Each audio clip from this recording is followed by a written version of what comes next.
क्योंकि थोड़ी अशुद्धि है। एक तो ये रे होता है ना, उसको ठीक नहीं बोल रहे थे बच्चे। कुछ ठीक भी बोल रहे थे, ऐसा नहीं कि सभी गलत बोल रहे थे, पर कुछ बच्चे उसको गलत बोल रहे थे। ठीक करा देंगे। सीधे बैठो। दो गलती उसमें आ रही थी ज़्यादातर। और हवन कौन कौन बच्चे करा रहे थे? एक दो, एक है यहाँ। तो वो तो नहीं है, वो कहाँ गए बच्चे हवन कराने वाले? वो जरा आज व्यवस्था ऐसे मूर्धा से पूछता है मूर्धा। और ये जो स्थान बताया है आपको, दांतों के मुंह वाला, इससे भी और ऊपर जीभ जाती है, इससे भी और ऊपर से जीभ जाती है, वहाँ से पूछता है।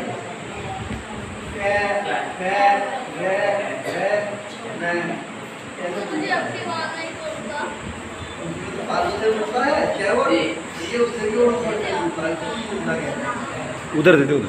ठीक है। चलती कक्षा, निरंतर बच्चे सीख रहे हैं, व्यवहार भी, शास्त्र भी, शिक्षा भी, शारीरिक ज्ञान भी, भोजन आदि के विषय में। और ये आचार्य विद्यासागर जी शिक्षा दे रहे हैं। और इधर आचार्य सोहनवीर जी व्यवस्था बनाए हुए हैं, बच्चों में अनुशासनहीनता ना हो। इधर देखो, क्या बातें कर रहे हो आपस में? ये मुंह खोल खोल के दांत दिखा रहे हैं। उनमें से ईश्वर, आप हमें अभी ईश्वर के बारे में पढ़ा रहे हो। हाँ, उसके बारे में पढ़ा रहे हैं।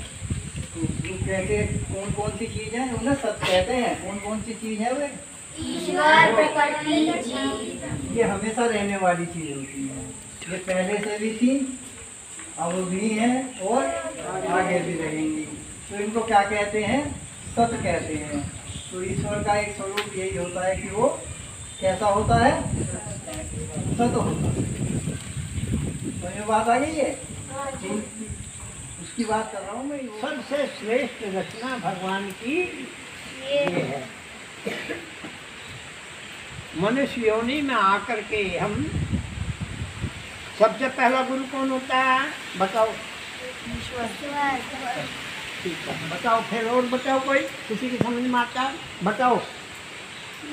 माता पिता। बहुत सुंदर, अब बैठ जा। सबसे पहला गुरु माँ होती है, पिता बाद में, माँ। पिता को तो नंबर बहुत बाद में आता है। जब हम संसार में आते हैं, मैं थोड़ी थोड़ी बातें बताऊंगा आपको, और वे तुम्हारे जीवन में ऐसी रहेंगी, अपने दुनिया का कोई व्यक्ति ऐसे नहीं काट सकता। चाहे किसी भी संप्रदाय का हो, किसी भी पढ़ा लिखा हो, किसी भी लोग का हो, उसको काट नहीं सकता। सबसे पहला गुरु जो मैं पूछ रहा था, वो माँ होती है। किस तरीके से? कि जब भी बच्चा माँ के ही पास जाएगा और माँ को नज़दीक से समझेगा, उसी के पास जाएगा, वही खिलाती है, उसको नहलाती है, उसको सब कुछ करती है। तो सबसे पहला गुरु माँ। ये पशु पक्षी, जितने भी कीट पतंग, और ये जो चंद्रमा, तारे, पृथ्वी, जितने भी हैं, किसने बनाए? परमात्मा ने बनाए। और मनुष्य ने क्या बनाया? पता मनुष्य ने क्या बनाया? क्या बताओ? सीधे बैठो। बताओ बच्चों, कौन बताएगा? बताओ, क्या बनाया मनुष्य ने? संसार। बैठ जाओ। अब देखो, छोटी छोटी बातों में मैं तुम्हारे जीवन भर तुम्हारे याद नहीं। परमात्मा जो भी रचना करता है, अंदर से करता है। याद कर लो सबके सब। याद रखना इस बात को, या लिख लो। लिख लो अपने पास। परमात्मा की जो भी रचना है, वो अंदर से होती है। परमात्मा की रचना अंदर से होती। कोई बात नहीं, फिर देख लेना, दो एक दो लिख लेंगे, उनसे पूछ लेना। परमात्मा की रचना अंदर से होती है। कैसे? अभी समझ में नहीं आएगा। कैसे? जब माँ के गर्भ में हमारा निर्माण हो रहा था तो बाहर से मैटेरियल जा रहा था क्या, या अंदर से बन रहा था? किसी को नहीं पता कौन सा मैटेरियल जा रहा, कैसे बन रहा, कौन से धातु से बन रहा, कौन से, किसी को नहीं पता। तो वो अंदर से बन रहा। अब दूसरी बात जो आपकी समझ में आएगी, यहाँ पेड़ लगा दिए या बेल लग गई हैं या फुलवारी लग गई हैं, उन पे जो फूल आएगा वो बाहर से लगेगा या अंदर से लगेगा? अंदर से। पहचान है ना? अब देख लो, ये परमात्मा की पहचान है, वो अंदर से लगेगा। फूल अंदर से लगा ना, अब फल कहाँ से लगेगा उस पर? कभी बाहर से लगता हो, ले जाकर रख दिया किसी ने? ऐसा नहीं हो सकता ना, नहीं हो सकता। देखते हो ना रोज, पहले फूल आएगा, डोडी बनेगी, फिर फूल खिलेगा, और फूल के बाद में फिर अंदर से हो रहा सारा। अब ये समझ में आ गई ना? जो अंदर से निर्माण होता है उसे परमात्मा कहते हैं। ये समझ में आ गई ना? अभी हम पूछते हैं आपसे, तुम्हारे दांत बाहर से लगे थे या अंदर से आए थे? अंदर से। अब मेरे दांत हैं? नहीं है ना? अब मैं अंदर से कोई दांत लगाने वाला मिल जाएगा क्या? नहीं। कहाँ से लगाएंगे? ये डॉक्टर कितना भी बड़ा हो जाओ तो मेरे दांत कहाँ से लगाएगा? अंदर से लगा देगा या बाहर से लगा देगा? बाहर से। पहचान होगी ना? परमात्मा की रचना जहाँ भी होगी वो अंदर से होगी, कहीं बाहर से मैटीरियल नहीं आने वाला।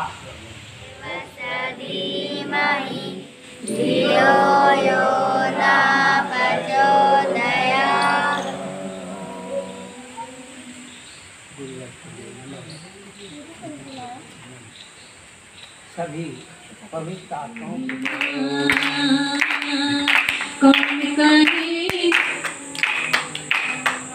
अजर अमर अविनाशी कण कण में व्यापक है। अजर अमर अविनाशी कण कण में व्यापक है। सबसे पहला उपदेशक और आदि गुरु है ईश्वर, ऋषियों में फरमाया। और कैसे कैसे भोजन, किसके साथ क्या खाना है क्या नहीं खाना, क्या रिएक्शन, क्या केमिकल रिएक्शन होगा, लिख सकते हैं। लिखना चाहे तो, नहीं तो बहुत ध्यान से समझ लें। जैसे एक दिन तरबूज आया था यहाँ, तरबूज क्या आया था? तरबूज। और तरबूज खाया आप लोगों ने। मैंने जोर से बोला था कि तरबूज के ऊपर पानी नहीं पीना। क्या बोला था? तरबूज के ऊपर पानी नहीं पीना। एक बच्चे ने पी लिया और उसको उल्टी दस्त हो गया, ठीक है नहीं? हाँ, तो इसको तरबूज के ऊपर भी 1 घंटे से पहले पानी नहीं पीना चाहिए। तरबूजे के ऊपर 1 घंटे से पहले पानी नहीं पीना चाहिए।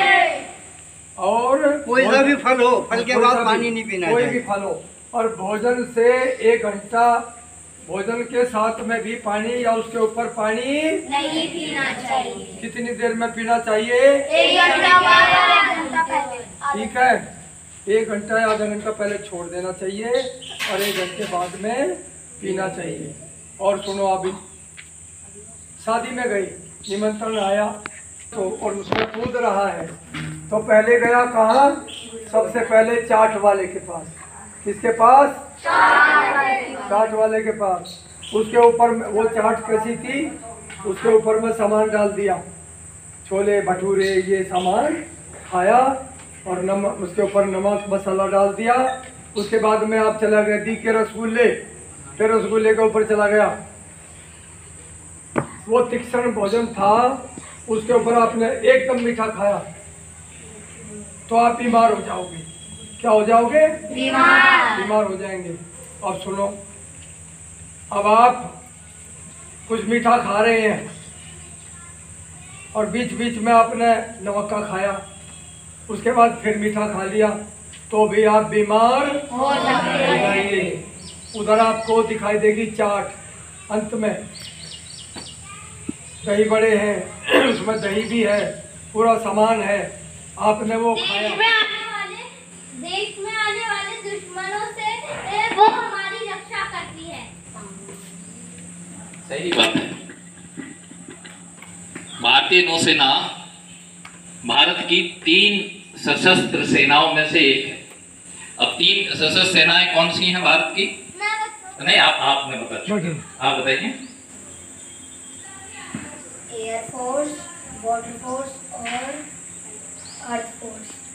ठीक है, आपने सही से बताया। तो इनका बताइए। Air force, navy and army. Very Guruji, हाँ जी। नेवी नेवी को हम सिर्फ नेवी बोल देते हैं, पर नेवी 2 होती है। एक इंडियन नेवी है जो कि सशस्त्र सेना है, जो लड़ाई का काम करती है, और एक है मर्चेंट नेवी जो व्यवसायिक नेवी है, जो आपके सामान इधर से उधर लाती है। बड़े बड़े जहाज है ना जिसमें सामान इधर से उधर जाया जाता है, वो अलग नेवी है, जिसमें एक देश से दूसरे देश को सामान लाया और भेजा जाता है। समझे आप लोग? तो भारतीय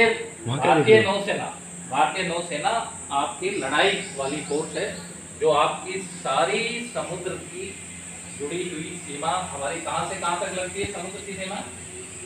7000 किलोमीटर से ज्यादा लंबी सीमा है हमारी, जो समुद्र की सीमा है। समझे? लैंड का सीमा कम है, समुद्र की सीमा बहुत ज्यादा है। आप हिंदुस्तान का नक्शा देखा आपने? हिंदुस्तान के नीचे कौन सा समुद्र है? Indian ocean. हिंदी में क्या बोलते हैं? हिंद महासागर। और ये आपका ऐसे चोंच बनी हुई है इंडिया की। इसके पूरब में क्या है? आप इंडिया का ऐसे, इसके पूरब में क्या है? बांग्लादेश की तरफ क्या है? क्योंकि जमीन, हाँ, रोटेशन होता है, और रोटेशन में थोड़ी सी टेढ़ी है जमीन। वाह, वेरी गुड। कौन है? किसने बताया? किस बच्चे ने बताया? Very good. उस टेढ़ी होने की वजह से आपके मौसम बदलते रहते हैं। तो हम बात अंटार्कटिका की कर रहे थे। आप नीचे जब चलते चले जाते हैं तो क्या मिलता है नीचे? अंटार्कटिका। तो यहाँ से लेके अंटार्कटिका तक और बाकी जितने समुद्र हैं, अभी आप देख रहे हो, आप वियतनाम एक देश है, कहाँ है आप? सुना है वियतनाम का नाम? वियतनाम, जापान, इनका नाम तो सुना होगा आपने। Rising, the land of rising sun, the country. तो वहाँ पे हमने अपनी भारतीय नौसेना वहाँ पे जाके उसके जहाज टैंकर हो गए, और अभी वियतनाम वहाँ से तेल निकाल पा रहा है। तो वो तेल निकाल के मालवाहक जहाज जो है, जो आपको बताया था ना, मर्चेंट नेवी, मालवाहक जहाज, यस, उनको तेल भर भर के आप इंडिया में आ रहा है। इंडिया में उसको रिफाइन करके फिर दूसरे देश में बेचा जा रहा है। तो भारतीय नौसेना का काम है समुद्री सीमाओं से रक्षा करना, जितनी भी समुद्र है। कोई हमारे जो जहाज, जो हमारे जहाज सामान ला रहे होते हैं, शास्त्री जी, अपने आर्य सतीश जी और माता जी, बहनों, मातृशक्ति, सभी का हार्दिक अभिनंदन, स्वागत। बच्चे सीधे बैठ जाओ। आपकी वीडियो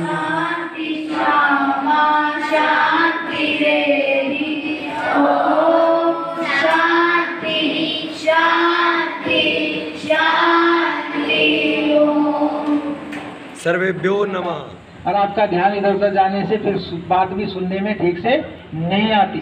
बस इन्हीं बातों को एकाग्र करके व्यवस्था में विधि पूर्वक सीखना और इनको अपने परमेश्वर का कर धन पुण्यों से पाया है, गुण गाओ परमेश्वर का।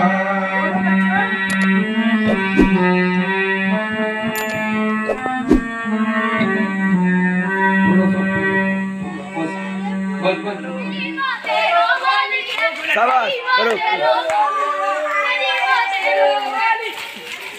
तेरी माँ तेरो वाली है।